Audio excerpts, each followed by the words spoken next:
1000 kilo फूलों से सजा केदारनाथ, कल खुलेंगे कपाट। बुधवार सुबह 6:10 पर खोल दिए जाएंगे बाबा केदार के कपाट।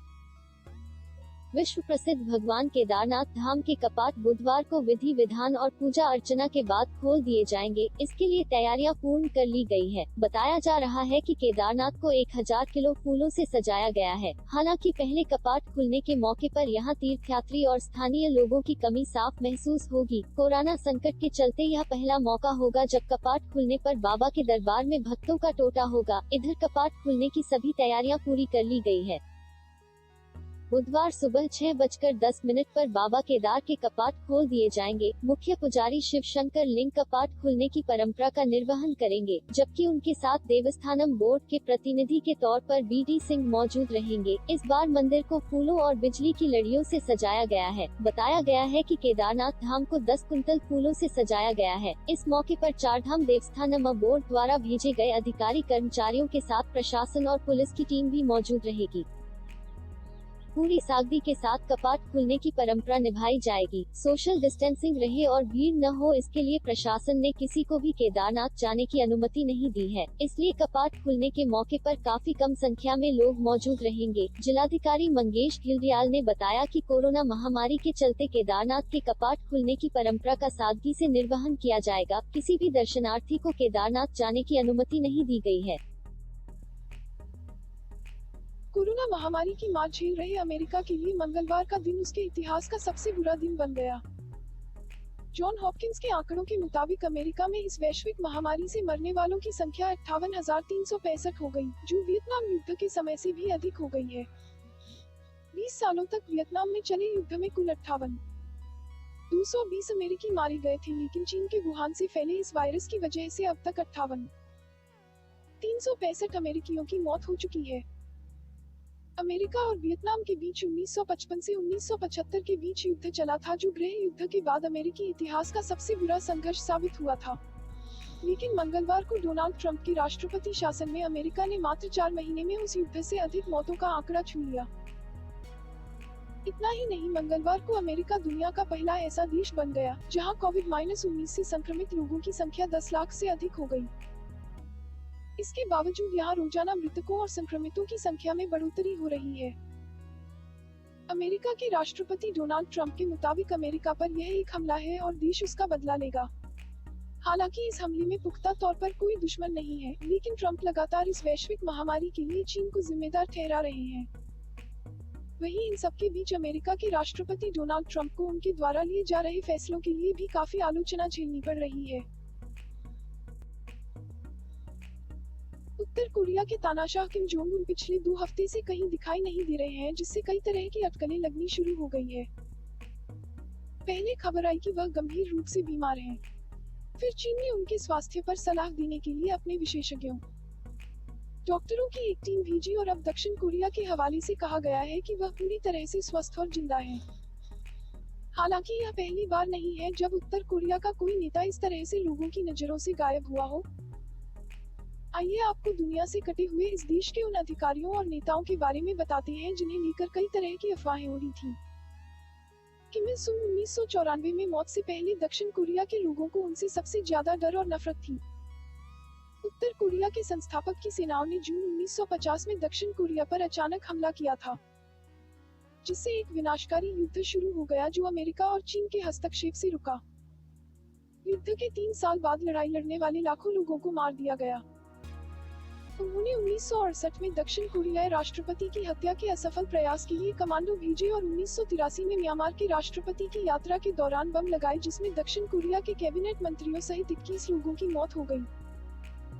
1986 में दक्षिण कोरिया के अखबार ने जब उनकी मौत के बारे में बताया तो लोगों ने कुछ घंटों के लिए राहत की सांस ली, लेकिन उन्हें सीमा पर अस्थिरता का डर भी सताने लगा। एक बार दक्षिण कोरिया के अखबार चोसुन ने अपने टोक्यो संवाददाता के हवाले से खबर प्रकाशित की कि किम दो-सुंग की मौत हो चुकी है। इसके बाद कई अखबारों ने इस तरह की खबरें प्रकाशित की, लेकिन कुछ समय बाद ही सुंग को देश की राजधानी प्योंगयांग में जिंदा और मंगोलियन प्रतिनिधिमंडल का स्वागत करते हुए देखा गया। इसके लिए अखबार को बाद में माफी मांगनी पड़ी थी। ह्योन सोंग-होल चुसुल ने 2013 की एक रिपोर्ट को लेकर भी माफी मांगी जिसमें कहा गया था कि उत्तर कोरियाई गायक और वरिष्ठ सत्तारूढ़ पार्टी की सदस्य ह्योन सोंग-होल को मार दिया गया है। वहीं 2014 में ह्योन लोगों के सामने आई और अब उन्हें उत्तर कोरिया की सबसे शक्तिशाली महिला माना जाता है। वे किम जोंग उन के साथ कई अंतर्राष्ट्रीय शिखर सम्मेलन में शामिल हुई हैं। किम जोंग उन के पिता किम जोंग इल के निधन को लेकर कई तरह की अफवाहें और रिपोर्ट्स आईं। 2004 में चीन से सिटी सीमा पर उत्तर कोरियाई ट्रेन स्टेशन पर हुए विस्फोट की खबर आई थी, जिसने उनकी हत्या के प्रयास की अफवाहों को जन्म दिया क्योंकि वे बीजिंग से वापस लौटते हुए इसी रास्ते से गुजरे थे। दो ईंधन ले जा रही ट्रेनों के टकराव से कई हजार लोगों की मौत हुई थी।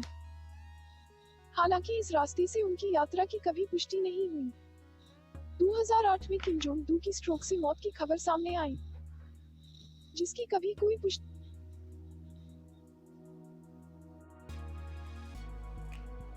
बॉलीवुड अभिनेता इरफान खान का निधन हो गया है। इस बात की जानकारी निर्देशक शुजित सरकार ने ट्वीट करके दी है। गुड न्यूज, दिल्ली के जमाती अब बचा रहे कोरोना संक्रमितों की जान। दिल्ली में मरकज के 250 जमाती कोरोना से ठीक, अब डोनेट कर रहे हैं प्लाज्मा। सत्य वॉइस डेस्क। दिल्ली के जमातियों को लेकर फैल रही तमाम नकारात्मक खबरों के बीच दिल्ली से एक सकारात्मक खबर सामने आ रही है। दरअसल अभी कुछ दिन पहले जिन तबलीगी जमातियों को कोरोना फैलाने के लिए जिम्मेदार माना जा रहा था, अब वही इस वायरस से संक्रमित मरीजों की जान बचाने के लिए आगे आ रहे हैं। बता दें कि कोरोना इलाज के लिए प्लाज्मा थेरेपी काफी मददगार साबित हो रही है। दिल्ली सरकार के स्वास्थ्य से मिली जानकारी के मुताबिक राजधानी में करीब 1000 से अधिक जमाती से जुड़े कोरोना के मरीज मिले थे। इसमें से 200 से ज्यादा संक्रमित मरीज ठीक भी हो चुके हैं, जिसके बाद अब ये सभी प्लाज्मा थेरेपी के प्लाज्मा दान कर रहे हैं। दरअसल रविवार को दिल्ली के मुख्यमंत्री अरविंद केजरीवाल ने फिर एक बार प्लाज्मा डोनेट का महत्व बताया। इसके साथ ही उन्होंने आपसी सौहार्द बनाने की बात कहते हुए ये भी कहा कि हिंदू का प्लाज्मा मुस्लिम और मुस्लिम का प्लाज्मा हिंदू की जान बचा सकता है। मुख्यमंत्री ने कहा था कि यह संभव है कि एक मुस्लिम प्लाज्मा एक हिंदू रोगी के जीवन को बचा सकता है या हिंदू का प्लाज्मा मुस्लिम व्यक्ति के जीवन को बचा सकता है। भगवान ने मनुष्यों के बीच भेदभाव नहीं किया। हमने अपने बीच एक दीवार क्यों बनाई है? कोरोना वायरस सभी को प्रभावित करता है, हिंदू हो या मुसलमान। हम साथ काम करेंगे तो हमें कोई नहीं हरा सकेगा, लेकिन अगर हम लड़ते रहेंगे तो फिर कोई उम्मीद नहीं रहेगी। इसके बाद तबलीगी जमात के मुखिया मौलाना मोहम्मद साद कंधावली ने कोरोना संक्रमण से स्वस्थ हो चुके मुस्लिम और जमाती कार्यकर्ताओं से अपना ब्लड प्लाज्मा दान करने की अपील की थी, ताकि उन लोगों को फायदा हो सके जो इस बीमारी से संक्रमित हैं और जिनका इलाज चल रहा है। जिसके बाद दिल्ली में तबलीगी जमात के लोग खून देने के लिए राजी हो गए हैं। शुक्रवार कल को देश भर की ग्राम पंचायतों के साथ वार्तालाप करेंगे प्रधानमंत्री मोदी। ई ग्राम स्वराज पोर्टल और मोबाइल ऐप भी होगा लॉन्च। वीडियो कॉन्फ्रेंसिंग के माध्यम से राष्ट्रीय पंचायती राज दिवस में होंगे शामिल कुलदीप तोमर।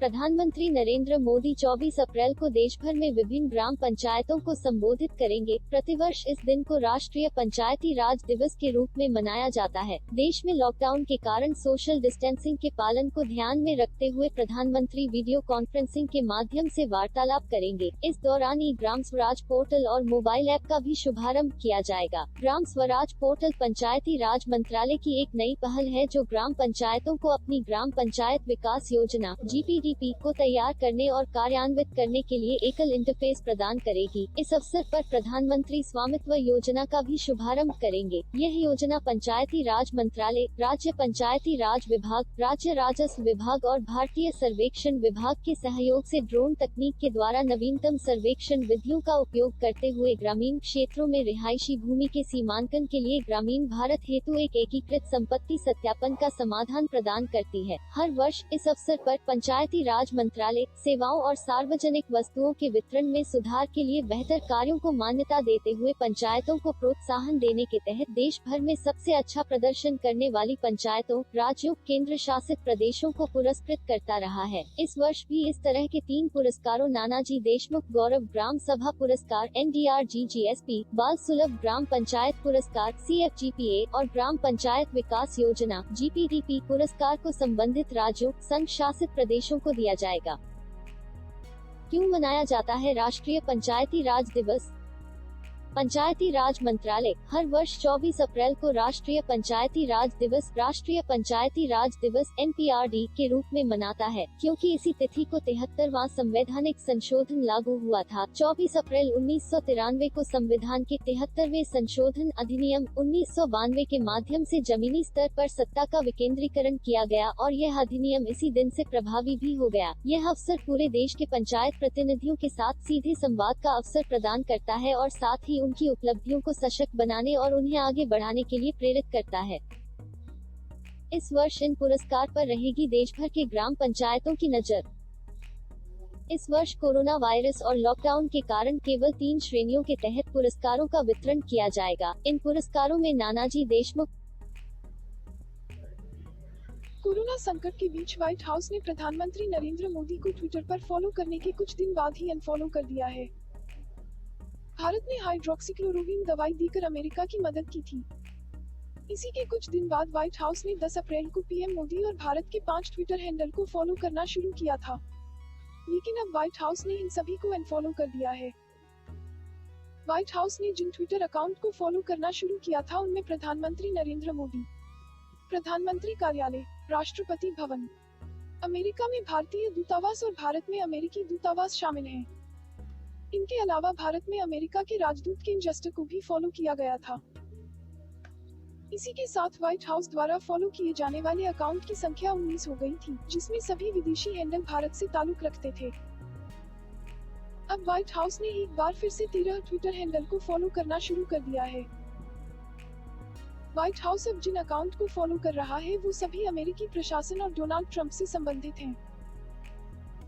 दरअसल अमेरिका अन्य किसी देशों या उसके राष्ट्राध्यक्षों के ट्विटर हैंडल को फॉलो नहीं करता, मगर भारत के ये हैंडल्स अपवाद स्वरूप फॉलो किए गए थे। लेकिन अमेरिका ने अब अपने रुख में बदलाव कर लिया है और अब व्हाइट हाउस अमेरिका के बाहर किसी को फॉलो नहीं कर रहा है।